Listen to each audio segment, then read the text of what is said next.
ኣብ ኢትዮጵያ ብዓሰርታት ዝቑጸሩ ተሳፈርቲ ብኣውቶቡስ ካብ ርእሰ ከተማ ኣዲስ ኣበባ እናተጓዓዙ ከለዉ ኣብ ክልል ኦሮሚያ ብዕጡቓት ከም ዝተጨውየ ተገሊጹ። እዚ ፍጻመ ኣብ መጀመርታ ናይ ሰሙን ዘጋጠመ ኮይኑ ዝርዝር ሓበሬትኡ ገና ብሕጂ ዝቕልቀል ዘሎ። እቲ ጨውያ ኣብ ዓሊ ዶሮ ዝተባህለ ቦታ ዘጋጠመ ከም ዝኾነን እቲ ከባቢ ከዓ ኣብ ጥቓቲ ኣብ ዝሓለፈ ወርሒ ሓምለ ኣስታት 100 ተምሃሮ ካብ ቀጽሪ ዩኒቨርሲቶም ናብ ገዝኦም እናተጓዓዙ ከለዉ ዝተጨውየሉ ከባቢ ምዃኑ እውን ተገሊጹ ኣሎ። እቲ ጨውያ ኣብቲ ከባቢ ብዝንቀሳቐስ ሰራዊት ሓርነት ኦሮሞ ከም ዝተፈጸመ ካብቲ ሓደጋ ዝደሓኑ ሰባትን ሰበስልጣንን እቲ ከባቢ ከይሶም ኣለዉ። እቲ ጉጅለ ግን ኣብቲ ፍጻመ ኢድ ከም ዘይነበረ እዩ ዝገልጽ። ብተወሳኺ ብዛዕባ እቲ ኣብዚ ሰሙን ዘጋጠመ ጨውያ ሓበሬታ ከም ዝበጽሖን መርመራ የካይድ ከም ዘሎን እውን እቲ ዕጡቕ ጉጅለ ገሊጹ ኣሎ። እቶም ተሳፈርቲ ናብቲ ኣብ ክልል ኣምሓራ እትርከብ ከተማ ደብረ ማሪቆስ እናተጓዓዙ ከለዉ ምስ ሓይልታት ፀጥታ እቲ ከባቢ ተኹሲ ብዝተለዋወጡ ዕጡቓት መጥቃዕቲ ከም ዝበጽሖም ሓደ ናይቲ ከባቢ ማዕከን ኣመልኪቱ ኣሎ። ካልእ ጸብጻብ ድማ ኣብ ልዕሊ ሓያሎ ኣውቶቡሳት መጥቃዕቲ ከም ዝተፈጸመን ኣብቲ እዋን እንተወሓደ ሓደ ሰብ ሂወቱ ከም ሰኣንን ይሕብር። ቁጽሪ ናይቶም ዝተጨውዩ ሰባት ክሳብ 50 ክበጽሕ ከም ዝኽእል እውን ጸብጻባት ኢትዮጵያ የመልክቱ ኣለዉ። መንግስቲ ኢትዮጵያ ክሳብ ሕጂ ብዛዕባ እቲ ዘጋጠመ ጨውያ ዝሃቦ መግለጺ የለን። ኣብቲ ከባቢ ተጓዓዝቲ ዝርከብዎም ሰላማውያን ሰባት ክጭወዩ ምስማዕ ልሙድ ይኸውን ከም ዘሎ ኣብ ዝሓለፈ እዋናት እውን ኣብቲ ከባቢ ዝንቀሳቐሱ ዕጡቓት ጉጅለታት ጅሆን ዝሓዝዎም ሰባት ክፍትሑ ገንዘብ ክሓቱ ጀሚሮም ምንባሮም ይግለጽ እዩ። ሰራዊት ሓርነት ኦሮሞ እቲ ዝዓበየ ብሄር ኢትዮጵያ ዝኾነ ህዝቢ ኦሮሞ ርእሰ ውሳነ ንኽረክብ ይቃለስ ከም ዘሎ ዝገልጽ ኮይኑ ኣብ ዓሊ ዶሮ ዝኣመሰሉ ዝተፈላለዩ ከባቢታት ክልል ኦሮሚያ ድማ ከም ዝንቀሳቐስን ኣብ ከምዚ ዓይነት ተግባራት ከም ዝዋፈርን እዩ ዝኽሰስ። ብባይቶ መንግስቲ ፌደራል ኢትዮጵያ እውን ገብረ ሽበራዊ ውድብ ተባሂሉ ዝተመዝገበ እዩ። ንሱ ግን ነዚ ዝቐርበሉ ክስታት ብምንጻግ ኣብ ናይ ጨውያ ተግባራት ከም ዘይሳተፍ እዩ ዝሕበር። ቀዳማይ ሚኒስትር ኢትዮጵያ አብይ አሕመድ ኣብ እዋናዊ ጉዳያት ትግራይ ኤርትራን ኣፍ ደገ ባሕርን ኣመልኪቱ ካብ ኣባላት ሃገራዊ ባይቶ ንዝቐረበሉ ሕቶታት ግብረ መልሲ ሂቡ። ቀዳማይ ሚኒስትር ኢትዮጵያ አብይ አሕመድ ጊዜያዊ ምምሕዳር ክልል ትግራይ ኣፈጻጽማ መደባቱ ተገምጊሙ ምርጫ ክሳብ ዝካየድ ንዝመጽእ 2 ዓመታት ገደብ ጊዜኡ ክናዋሕ ምዃኑ ኣፍሊጡ ኣሎ። እንተኾነ እቲ ጊዜያዊ ምምሕዳር ምምሕያሻት ሕጊ ከም ዘድልን ኣብ መሪሕነት መጠናዊ ለውጢ ከም ዝግበረሉ እውን ኣንፊቱ። ብመሰረት ውዕል ፕሪቶሪያ ዝቆመ ብፕሬዝዳንት ጌታቸው ረዳ ዝምራሕ ጊዜያዊ ምምሕዳር ክልል ትግራይ ኣብ ዝሓለፈ 2 ዓመታት ኩናት ከይካየድ ብምግባሩ ሽም ፕሬዝዳንቱን ምክትላቱን ጠቒሱ ቀዳማይ ሚኒስትር ኢትዮጵያ አብይ አሕመድ ናቕዳ ክህብ ዝተሰምዐ። እቲ ጊዜያዊ ምምሕዳር ኣብ ውሽጢ ሕወሓት ብዝተፈጥረ ምግማዕ ስዒቡ ኣብዚ እዋን ኣብ ሰፊሕ ቅልውላው ኣትዩ ዝርከብ። ዶክተር ደብረጽዮን ገብረ ሚካኤል ዝምራሕ ክንፊ ሕወሓት ከምኡ ድማ ሓይልታት ትግራይ ንመቐለ ሓዊሱ ንገለ ኣብያተ ጽሕፈት ከንቲባታትን ከባቢያዊ ምምሕዳራትን ተቆጻጺሮም እዮም። እዚ ዝፈጠሮ ወጥሪ ከዘራርብ ዝቐነየ ኮይኑ እቲ ክልል ከዓ ናብ ካልእ ዙር ኩናት ከይኣትዩ ተሰጊኡ ጸኒሑ።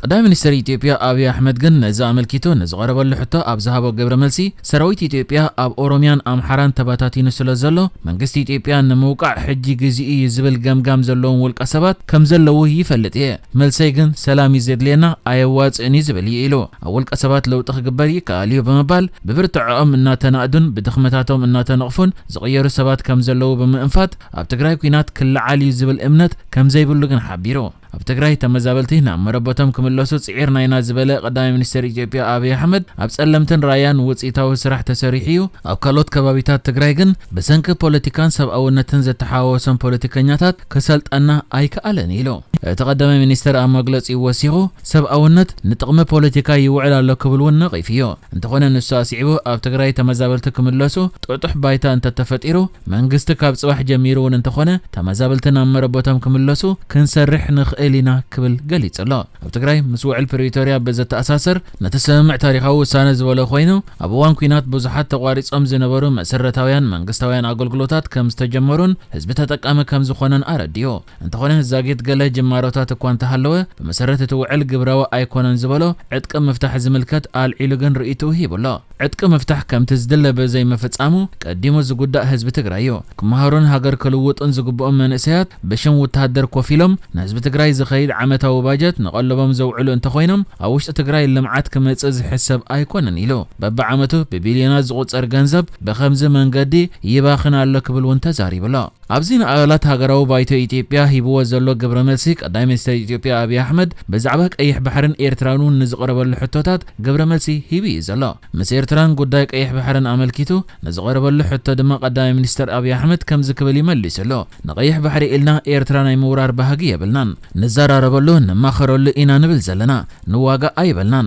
انتغنى كما تزخ الكوينات نمكلخال وخل مدلوات كنقبرين أيلو أبزز حلفك أربا سومنات أمونغ إيرتران إثيوبيان نايقالات كوينات زغنى يخوينو كم سعبير ندمها بوزحات زنكل التهاجرات داقيما ناب كوينات كي أتوا سقاات كم زلوهم كقلص أني حميهم إيرترا محبرسب عالم قبل على إثيوبيا تساقط خفتر بغدمة مال سولس تساوعيت مقبارها زكريو إيرترا إثيوبيا لوونت جزء واحد نتنقرا بتاك تخبر محبرسب عالمن أقدست أكالاتون تساقط خجبرولا يمحت أن كتبليا بمنقده منستر وصاي قدياتا نقومت أمباسادرات دبلوماسياتاتن مبره ذهبت أبي أحمد دم حجي بزعبة أفدق بحر أملكيتو أبزهب قبر ملسي واننت أفدق بحر محتاجن كم نورز قصر لجيزي أبكعيو إثيوبيا صحتاريت كوينات كم زي تخونجن كرجاجت لكم أفتيلو حتى إثيوبيا بسلامو منقدي ملس زركبلو كونت الدما كرجاجت حاتي تلا نسوا سيغو أفدق بحرين إثيوبياويان نيهلونا قدايو إن كان هبان بستمسرة زمدنا استدرخ كخوني دليتنا إيلو قدام نسر إثيوبيا أبي أحمد دحرم أواج ناس أن إيرتران على سلسة عسرتات عامتات ودوال بوكوينات صنحة إثيوبيا بقيح بحري موصي أفدق كهلوا كم زدل كقلت صنحيو أبزن هلو معلتين هوالات هاقراو بايتو زهابو مقلت أدما قدام نسر إثيوبيا أبي أحمد هاقرو نسو ناف سلطان كابزمات ساتحيزو مسقورا بتا أبزخونا كوينات آتيا كم زي تفلت دحرم الزراب بوغنا زخونا متخوتاخ أيكوهلنيو قنابل علينا متخوتاخ مزهلو قبر ملسنا حيال كخوني إلو زي قدايك أيح بحرين إثيوبيا أمانا أقداسي زبلك قدام منستر كعبن كغيرن زد الهزبي كما بيت مأسرتي كحتصر أيكالنيو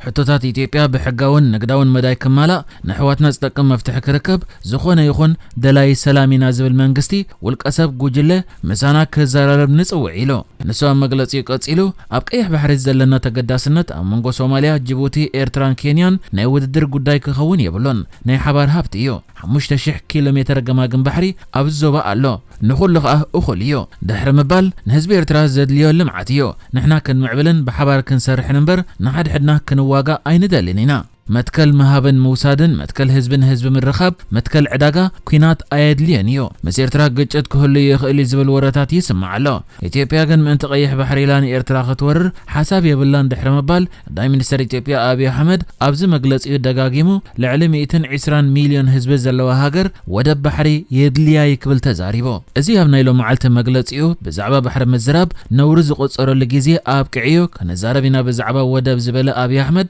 اتي هاجرو أو تادر أو مداية تقبر زلام مدلوات نزخونا كما تازخ المتقع تنبر كتتقع كام زي كونتن مدلوات دمه أخول جيرا مهلوان وانتزاري بلا كم زفلت إثيوبيا أبزقوان 95 ميتاويت كابت تقبرون نايوات أي النقدي بوداب جيبوتي التكايدو نحجز تدالو الزيناتات إزينيرو بكالك سب من رغب سلام نعخم